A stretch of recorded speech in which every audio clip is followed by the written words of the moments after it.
नमस्कार दोस्तों, स्वागत है आपका हमारे यूट्यूब चैनल ट्विस्टिंग ब्रेन पर। दोस्तों, आज हम इस वीडियो में जीव विज्ञान से रिलेटेड 200 महत्वपूर्ण प्रश्न का पार्ट 2 देखेंगे। जिन लोगों ने अभी पार्ट 1 ना देखा हो तो पहले उसे देख लें। पार्ट 1 के वीडियो का लिंक नीचे डिस्क्रिप्शन में डाल दिया गया है। अगर आप इस चैनल पर नए हैं तो चैनल को सब्सक्राइब कर दीजिए तथा पास वाले बेल आइकन को प्रेस कर दीजिए, जिससे आपको हमारी नई वीडियो का नोटिफिकेशन मिलता रहे। चलिए देर न करते हुए स्टार्ट करते हैं। पहला क्वेश्चन है, सीमेंट फैक्ट्री के मजदूरों को क्या होने की संभावना रहती है? ल्यूकेमिया, साइटोसिलिकोसिस, अस्थिमज्जा रोग, asbestosis. Right answer is asbestosis. Cement में एस्बेस्टस नामक खनिज होता है जो अम्ल में अघुलनशील एवं अदहनीय होता है। सीमेंट फैक्ट्री के मजदूरों में एस्बेस्टोसिस नामक रोग की संभावना सर्वाधिक रहती है। इस रोग का कोई इलाज भी नहीं होता है। नेक्स्ट, मलेरिया किसके द्वारा एक व्यक्ति से दूसरे व्यक्ति तक अंतरित किया जाता है? एडीज मच्छर, क्यूलेक्स मच्छर, एनाफ्लीज मच्छर या उपयुक्त सभी? राइट आंसर इज एनाफ्लीज मच्छर। यह रोग प्लाज्मोडियम कण के प्रोटोजोआ परजीवी के माध्यम से फैलता है। नेक्स्ट, निम्न में से कौन सी धातु इताई इताई रोग पैदा करती है? कैडमियम, क्रोमियम, कोबाल्ट या copper? Right answer is cadmium. इताई इताई रोग कैडमियम के विष के द्वारा फैलता है। यह सबसे पहले जापान के जिन्जू नदी में पाया गया था। इसमें जोड़ों में दर्द, हड्डियों का मुलायम होना और किडनी का फेल होना होता है। नेक्स्ट, यदि अपशिष्ट पदार्थ पीने के पानी के स्रोत को दूषित कर दें तो निम्नलिखित में से कौन सी बीमारी फैल जाएगी? स्कर्वी, टाइफाइड, मलेरिया या अरक्तता? Right answer is typhoid. यदि अपशिष्ट पदार्थ पीने के पानी के स्रोत को दूषित कर दें तो टाइफाइड की बीमारी फैल जाती है। नेक्स्ट, वायुमंडलीय नाइट्रोजन के भीतर नाइट्रेटों का सूक्ष्मजीवीय विघटन यह कहलाता है? विनाइट्रीकरण, अमोनियाकरण, पुट्रीफेक्शन या नाइट्रीकरण? राइट आंसर इज विनाइट्रीकरण। नेक्स्ट, मिट्टी के अपमार्जक कौन होते हैं? जीवाणु, विषाणु, शैवाल या कवक? राइट आंसर इज जीवाणु। जीवाणु प्राकृतिक अपमार्जक हैं। ये मृत व सड़े हुए पदार्थों का प्रयोग कर मिट्टी की उत्पादकता बढ़ाते हैं। नेक्स्ट, एंटीबायोटिक या प्रतिजैविक क्या होते हैं? मानव कोशिका में संश्लेषित रसायन जो सूक्ष्म जीवों से रक्षा करता है। किसी सूक्ष्म जीव द्वारा संश्लेषित रसायन जो अन्य सूक्ष्म जीवों से रक्षा करता है। रक्त कोशिकाओं द्वारा निर्मित पदार्थ जो कीटाणुओं से रक्षा करता है। या रक्त कोशिकाओं द्वारा निर्मित पदार्थ जो संक्रमण का सामना करता है।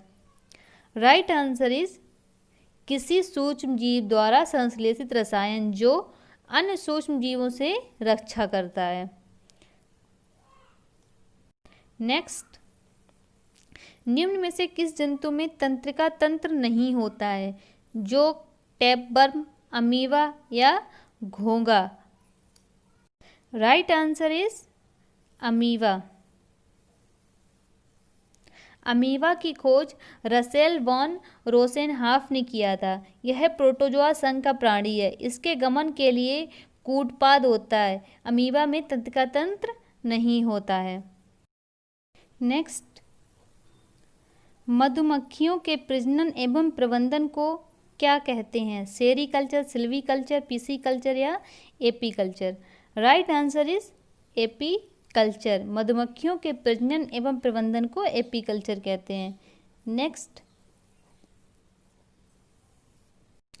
निम्नलिखित में से किसकी उपस्थिति के कारण गिरगिट रंग बदलता है? हीमोग्लोबिन, क्लोरोफिल, बातरंध्र या बर्डक लवक? राइट आंसर इज बर्डक लवक। गिरगिट की ऊपरी त्वचा पारदर्शी होती है जिसके नीचे विशेष कोशिकाओं की परतें होती हैं जिन्हें बर्डकी लवक कहा जाता है। इनकी उपस्थिति के कारण ही गिरगिट रंग बदलता है। नेक्स्ट, ट्यूब ट्यूबर नहीं है, ट्यूब है। ट्यूब के भीतर ट्यूब प्रकार का शारीरिक प्लान पाया जाता है। समुद्री एनीमोन में, जोंक में, अमीबा में या साइकॉन में। राइट आंसर जोंक में। ऐसे जंतु जिनकी आधारभूत शारीरिक योजना ट्यूब के भीतर ट्यूब की तरह होती हैं एनेलिड कहलाते हैं। जोंक भी एनेलिडा संघ का जंतु है। नेक्स्ट, पुरुष में मरकरी के विषाक्तम से कौन सा रोग होता है? Black lung, itai itai, Minamata, typhoid. Right answer is Minamata. सर्वप्रथम वर्ष 1956 में जापान के मिनी माता शहर में इस रोग का पता चला था। यह आंतों और तंत्रिका तंत्र को प्रभावित करता है। नेक्स्ट, स्वायत्त फुसफुस रोग पाया जाता है कागज उद्योग के कर्मचारियों में, सीमेंट उद्योग के कर्मचारियों में, कपास उद्योग के कर्मचारियों में या पीड़कनाशक उद्योग के कर्मचारियों में।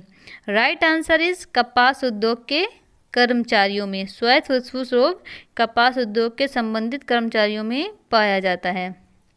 नेक्स्ट, पशुओं के पैर और मुख रोग का कारण है फंजाई, पेनिसिलियम, बैक्टीरिया या virus. Right answer is virus. पैर और मुख रोग एक संक्रामक वायरल रोग है। इसमें पशुओं के मुख व पैर से छाले पड़ जाते हैं जो बाद में फट जाते हैं, जिनके कारण पशुओं में लंगड़ापन हो जाता है। नेक्स्ट, गन्ने की लाल सड़ांध किसके कारण बनती है?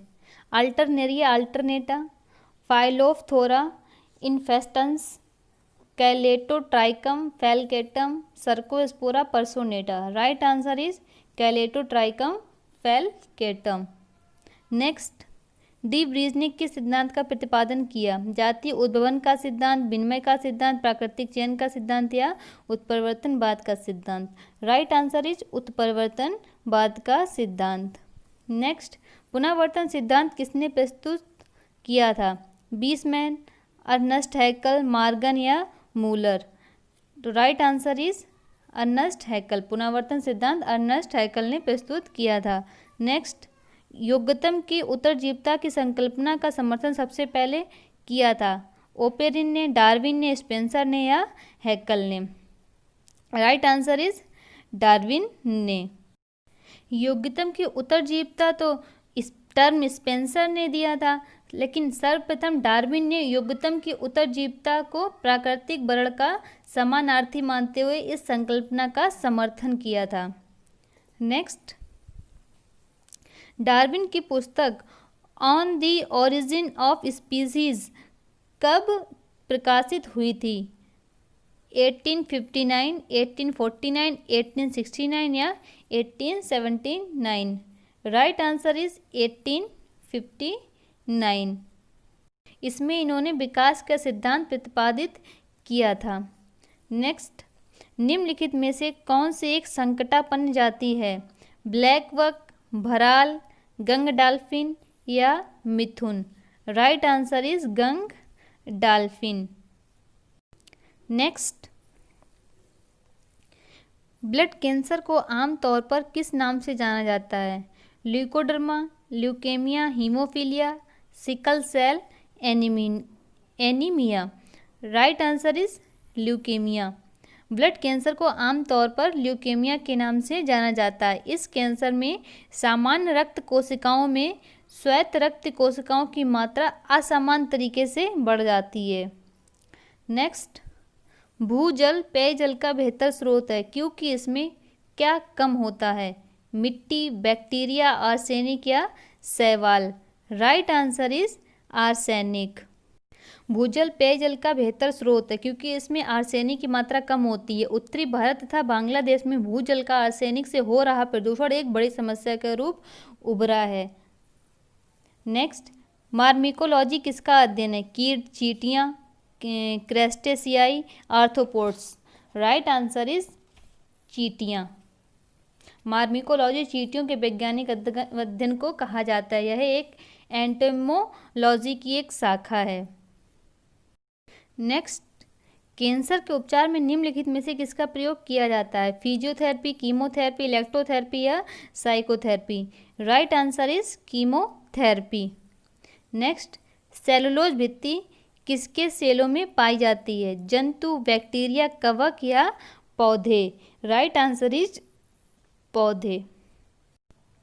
पेड़ पौधों की कोशिकाओं में कोशिका झिल्ली के अतिरिक्त एक अन्य परत होती है जिसे कोशिका भित्ति कहते हैं। पादप कोशिका की भित्ति सेलुलोज की बनी होती है। नेक्स्ट, नारियल का पानी है तरल बीजांडकाय, तरल मध्य फल भित्ति, तरल एंडोकार्प या विकृत तरल एंडोस्पर्म? राइट आंसर इज विकृत तरल एंडोस्पर्म। नेक्स्ट, निम्नलिखित में से किसको सेल का पावर प्लांट भी कहा जाता है? गाल्जी काय, माइटोकॉन्ड्रिया, राइबोसोम या lysosome? Right answer is mitochondria. Next, कोशिका में निम्न में से कौन सी पाचन थैली कहलाती है? गाल्जी काय, माइटोकॉन्ड्रिया, राइबोसोम या lysosome? Right answer is lysosome. Lysosome की खोज क्रिश्चियन रेने डी ड्यूबे ने वर्ष 1955 में की थी तथा इन्हें इस खोज के लिए नोबेल पुरस्कार वर्ष 1974 में मिला था। जंतु कोशिका के कोशिका द्रव में पाए जाने वाले आवरण युक्त गोल गोल थैलीनुमा अंगाणुओं को लाइसोसोम कहते हैं। इसको कोशिका का आत्मघाती थैला या एटम बम कहा जाता है। नेक्स्ट, किसी पादप का वह हिस्सा जो दूसरे पादप पर लगाया जाता है कहलाता है स्कंद, कलम, वृंत या चूसक? राइट आंसर इज कलम। किसी पौधे की एक शाखा जिसे कलम कहा जाता है को किसी दूसरे पौधे पर लगाया जाता है, इससे एक नया पौधा तैयार होता है। इसे कलम विधि द्वारा प्रजनन कहते हैं। नेक्स्ट, कैक्टस में सूल किसका रूपांतरण है? तना, अनुपर्ण, पत्ते या कलियां? राइट आंसर इज पत्ते। कैक्टस में सूल पत्तों का रूपांतरण है। ये सूल रेगिस्तान में कैक्टस में बहुत कम पानी को वाष्पीकृत करते हैं। नेक्स्ट, निम्नलिखित में से क्या लैंगिक जनन का रूप है? विखंडन, खंडन, मुकुलन या उभयलिंगता? राइट आंसर इज उभयलिंगता। उभयलिंगता लैंगिक जनन का एक रूप है। नर तथा मादा जननांग एक ही जीव में उपस्थित होने से यह स्थिति उत्पन्न होती है। नेक्स्ट, राइजोबियम किसका एक प्रकार है? प्रकाश संश्लेषी जीवाणु, सहजीवी जीवाणु, परजीवी बैक्टीरिया, मृतजीवी बैक्टीरिया? राइट आंसर इज सहजीवी जीवाणु। नेक्स्ट, पौधे में प्रकाश संश्लेषण के उत्पाद कौन से हैं? प्रोटीन, कार्बोहाइड्रेट और जल, जल और कार्बन डाइऑक्साइड, जल, ऑक्सीजन और प्रोटीन, जल, ऑक्सीजन और कार्बोहाइड्रेट? राइट आंसर इज जल, ऑक्सीजन और कार्बोहाइड्रेट। नेक्स्ट, निम्न में से कौन से प्रक्रम अंधकार के समय पादपों के साथ संबद्ध होते हैं? प्रकाश संश्लेषण और श्वसन, श्वसन और बाष्पोत्सर्जन, बाष्पोत्सर्जन और चालन, चालन और श्वसन? राइट आंसर इज चालन और श्वसन। पादपों में अंधकार के समय चालन और श्वसन प्रक्रिया संपन्न होती है। नेक्स्ट, प्रकाश संश्लेषण की लगभग उल्टी प्रक्रिया है। स्टार्च का पाचन, लोहे को जंग लगना, फलों का पकना, लकड़ी का जलना? राइट आंसर इज लकड़ी का जलना। जैसे प्रकाश संश्लेषण में कार्बन डाइऑक्साइड ग्रहण की जाती है और ऑक्सीजन उत्सर्जित की जाती है, जबकि लकड़ी के जलने में कार्बन डाइऑक्साइड का उत्सर्जन होता है। नेक्स्ट, पौधे के किस भाग को केसर के रूप में इस्तेमाल किया जाता है? बाह्य दल, पंखुड़ी, पुंकेसर या वर्तिका तथा वर्तिकाग्र? राइट आंसर इज पुंकेसर। पौधे के पुष्प में धागे जैसे महीन भाग को केसर के रूप में प्रयोग किया जाता है। पुष्प का भाग पुरुष हिस्सा पुंकेसर तथा स्त्री हिस्सा स्त्री केसर कहलाता है। पुंकेसर में ही तंतु और परागकोश उपस्थित रहता है। इसी तंतु रूपी भाग को केसर के रूप में प्रयुक्त किया जाता है। नेक्स्ट, बुलबिल्स किसमें भाग लेते हैं? लैंगिक जनन, कायिक जनन, खाद्य भंडार या श्वसन? राइट आंसर इज कायिक जनन। बुलबिल्स कायिक जनन में भाग लेते हैं। कुछ पौधों की पत्तियों के अक्षों पर बल्ब की तरह छोटी संरचना पाई जाती है जिसे बुलबिल्स कहते हैं। नेक्स्ट, कीट बच्ची पादप ऐसी मिट्टी में उगते हैं जिसमें किसकी कमी होती है? कैल्शियम, नाइट्रोजन, मैग्नीशियम या जल। Right answer is nitrogen. Utricularia का पौधा नाइट्रोजन की कमी वाले मृदा में उगता है। नाइट्रोजन की कमी की पूर्ति कीटों के बच्चों द्वारा करने के कारण न्यूट्रिकुलेरिया को कीट बच्ची पौधा कहा जाता है। नेक्स्ट, निम्नलिखित में से कौन सा पादप कीट बच्ची नहीं है? नेपेंथीज या घटपर्णी, न्यूट्रिकुलेरिया ये तो हमने आपको बताया था, ये है कस्कुटा या Drosera. Right answer is Cuscuta. ये तीनों नेप्थीज और न्यूट्रिकुलेरिया और ड्रासेरा ये तीनों कीट बच्ची पौधे हैं और ये नहीं है। नेक्स्ट, किस इको प्रणाली में ग्रासलैंड शामिल किया जाता है? मरीन, ताज़ा पानी, स्थलीय या कृत्रिम। राइट आंसर इज स्थलीय। ग्रासलैंड ऐसे विस्तृत क्षेत्र को कहते हैं जहां दूर दूर तक घास और छोटे झाड़ फैले हुए हैं। यह स्थलीय इको प्रणाली में शामिल किया जाता है। नेक्स्ट, पारिस्थितिकी विज्ञान के केंद्र कहाँ स्थित हैं? नई दिल्ली, इलाहाबाद, बेंगलुरु या Karnal. Right answer is Bengaluru में। पारिस्थितिकी विज्ञान केंद्र बेंगलुरु में स्थित है। नेक्स्ट, जैव विविधता को किस रूप में भी जाना जाता है? वैश्विक विविधता, वास स्थानीय विविधता के भीतर, वास स्थानीय विविधता के बीच या पारिस्थितिकी तंत्र विविधता। राइट आंसर है पारिस्थितिकी तंत्र विविधता। नेक्स्ट, आहार श्रृंखला में पादपों द्वारा प्रयुक्त सौर ऊर्जा होती है केवल 10%, 1%, 0.1%, 0.01%। Right answer is 1%। एक पारिस्थितिकी तंत्र को प्राप्त ऊर्जा का सबसे बड़ा स्रोत सूर्य ही है, जिसमें से केवल 1% से 3% पादपों द्वारा प्रयुक्त होता है, जिससे प्रकाश संश्लेषण की क्रिया संपन्न होती है। पादपों द्वारा प्रयुक्त कुल ऊर्जा का केवल 10% शाकाहारियों को प्राप्त होता है, जिसका 10% अगली आहार श्रृंखला को प्राप्त होता है। नेक्स्ट, पेयजल में क्लोरोफॉर्म गणना क्या ज्ञात करने के लिए की जाती है? निलंबित अपद्रव्यों की मात्रा, क्लोरीनेशन का प्रभाव, मल संदूरण या कठोरता। राइट आंसर इज मल संदूरण। मल संदूरण ज्ञात करने के लिए पेयजल में क्लोरोफॉर्म गणना की जाती है। नेक्स्ट, छाल बल्क पर उगने वाले कवकों को किस प्रकार का कहा जाता है? शिलावासी, समलरागी, वल्कवासी या काष्ठ रागी। राइट आंसर इज वल्कवासी। छाल वल्क पर उगने वाले कवकों को वल्कवासी कहते हैं। चट्टानों व पहाड़ों पर उगने वाले कवकों को शिलावासी कहते हैं और पशुओं के गोबर पर उगने वाले कवकों को समल रागी कहते हैं। लकड़ी पर उगने वाले कवकों को काष्ठ रागी कहते हैं। नेक्स्ट, किस नदी में मछलियों का ना होना किस बात का सूचक है? निम्नीकरण का क्षेत्र, सक्रिय अपघटन का क्षेत्र, प्रदूषण के सभी क्षेत्र या पुनः प्राप्ति का क्षेत्र। राइट आंसर इज प्रदूषण के सभी क्षेत्र। नेक्स्ट, सबसे छोटा फूलों वाला पौधा कौन सा है? वुल्फिया, लेम्मा, आजोला या ficus. Right answer is Wolffia. सबसे छोटा पुष्पीय पौधा वुल्फिया है। इसे सामान्यतः वाटर मिल अथवा डकवीट के नाम से जाना जाता है। यह एक जलीय पौधा है। नेक्स्ट, कोको, कॉफ़ी और कोला गिरी में प्राकृतिक रूप से पाया जाने वाला एल्केलाइड क्या है? कोकेन, मार्फिन, टेनिस या caffeine. Right answer is caffeine. Cocoa, coffee और कोला गिरी में प्राकृतिक रूप से पाया जाने वाला एल्केलाइड है कैफीन। नेक्स्ट, विश्व में सबसे लंबा पौधा कौन सा है? यूकेलिप्टस, टेरोकार्पस, पॉलीएल्थिया या Tectona. Right answer is eucalyptus.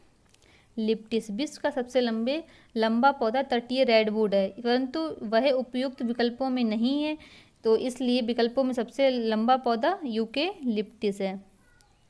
Next, अमरवेल है जिसे कसकुटा भी कहते हैं, क्या है? आंशिक तना परजीवी, पूर्ण तना परजीवी, आंशिक मूल परजीवी या पूर्ण मूल परजीवी। राइट आंसर इज पूर्ण तना परजीवी। नेक्स्ट, कुनैन किस पेड़ की छाल से निकाली जाती है? यूकेलिप्टिस, सिनकोना, नीम या देवदार। Right answer is cinchona. कुनैन को सिनकोना नामक पादप से प्राप्त किया जाता है। इसे पेड़ के तने या शाखाओं की छाल से प्राप्त किया जाता है। कुनैन को मलेरिया के इलाज में प्रयुक्त किया जाता है। सेकंड के लिए इतने ही क्वेश्चन। आगे के क्वेश्चन देखने के लिए पार्ट 3 को देखना ना भूलें। अगर आपको इस वीडियो में कुछ नई जानकारी मिली हो तो वीडियो को लाइक करें, कमेंट करें और अपने स्टडी ग्रुप में शेयर करें। धन्यवाद।